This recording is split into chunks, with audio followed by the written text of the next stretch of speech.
ನಾವು ಒಂದು 20 ವರ್ಷದಿಂದ ಇಲ್ಲಿ ಕೂತಿದ್ದೀವಿ.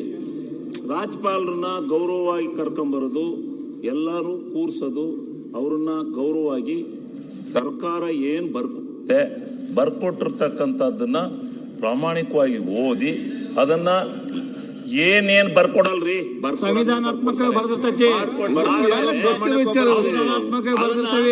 ಆಯ್ತು ಓದ್ಲಿಲ್ಲ, ಆಯ್ತು ಪೂರ್ಣ ಓದ್ಲಿಲ್ಲ ಅಂತ ಇಟ್ಕೊಳ್ಳೋಣ.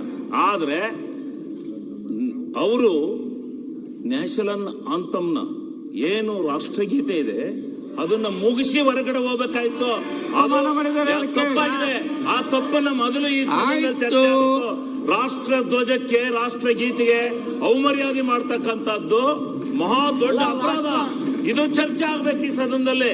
ಈಗ ಇವರು ಯಾರೋ ಗೊತ್ತಿಲ್ದಲೆ ಏನ್ ರಾಜ್ಯಪಾಲರ ಹಂಗ ಓದ್ದಲೆ ಅಂತೇಳಿ 2-3 ಜನ ಗೊತ್ತಿಲ್ದಲೆ ಏನೋ ಮಾಡಿರ್ಬೋದು. ಅದೇನೋ ಮಹಾ ದೊಡ್ಡ ಅಪರಾಧ ಅದು ಅಂತೇಳಿ ಏನ್ ದೊಡ್ಡ ಇದ್ ಮಾಡ್ತಾ ಇದ್ದೀರಲ್ಲ ನೀವು. ರಾಷ್ಟ್ರಗೀತೆಗೆ ಈ ದೇಶದ ಪ್ರಧಾನಮಂತ್ರಿ ಮಾಡ್ಲಿ, ಈ ದೇಶದ ರಾಷ್ಟ್ರಪತಿ ಮಾಡ್ಲಿ, ರಾಷ್ಟ್ರಗೀತೆಗೆ ಅವಮರ್ಯಾದೆ ಮಾಡಂಗಿಲ್ಲ. ಎದ್ದು ನಿಂತು ರಾಷ್ಟ್ರಗೀತೆಯನ್ನು ಆಡಿಸಿ ಆಚೆಗಳಿಗೆ ತೆರಳಬೇಕಾಯ್ತು. ರಾಷ್ಟ್ರಪತಿ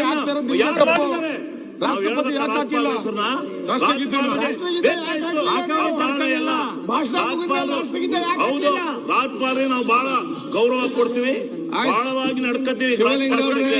ನಾವ್ ಸಂವಿಧಾನದ ವಿರುದ್ಧ ನಡೀತಕ್ಕಂಥವ್ರಲ್ಲ.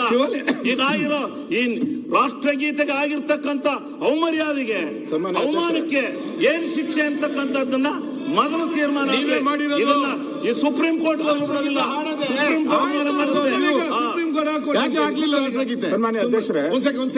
ಚರ್ಚೆ ಬೇಡ ದಯವಿಟ್ಟು ನಾವೆಲ್ಲ ಸದಸ್ಯರು ಹೇಳುದಿಷ್ಟೇ, ಪರಸ್ಪರ ಏನೆಲ್ಲ ವಿಚಾರ ಚರ್ಚೆ ಅಂತ ಎಲ್ಲಿ ಹೋಗಿ ಮುಟ್ಟುವಂತ ವಿಚಾರ ಇವತ್ತು ಆಗ್ತದೆ.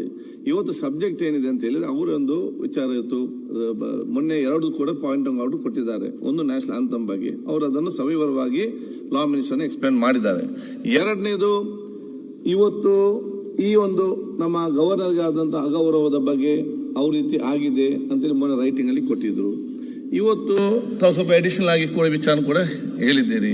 ಅದಕ್ಕೆ ಸಮಯ ಬೇಕು, ನಾನು ಸಮಯ ತೆಕ್ಕೊಂಡು ನಾನು ಆದೇಶ ಕೊಡ್ತೇನೆ. ಯಾಕೆಂತೇಳಿ ಇವತ್ತು ಹೊಸ ವಿಚಾರ ಪ್ರಸ್ತಾಪ ತಾವು ಮಾಡಿದಿರಿ. ವಿಡಿಯೋ ಬೇಕು ಅದು ಒಂದ್ ಸೆಕೆಂಡ್. ಆದ ಕಾರಣ ನೋಡಿ, ಇಲ್ಲಿ ನಮ್ಮನ್ನು ಉದ್ದೇಶ ಏನಿದೆ, ಸದನದ ಗೌರವ ಎತ್ತಿಡಬೇಕು, ರಾಜ್ಯಪಾಲ ಗೌರವ ಉಳಿಬೇಕು, ಸದನದ ಗೌರವ ಕೂಡ ಉಳಿಬೇಕು. ಇದೆಲ್ಲ ನಾವು ಜೊತೆಯಲ್ಲಿ ಚರ್ಚೆ, ನಾವು ಪರಸ್ಪರ ನಾವು ಲೆಟರ್ಸ್ ಫೈಟ್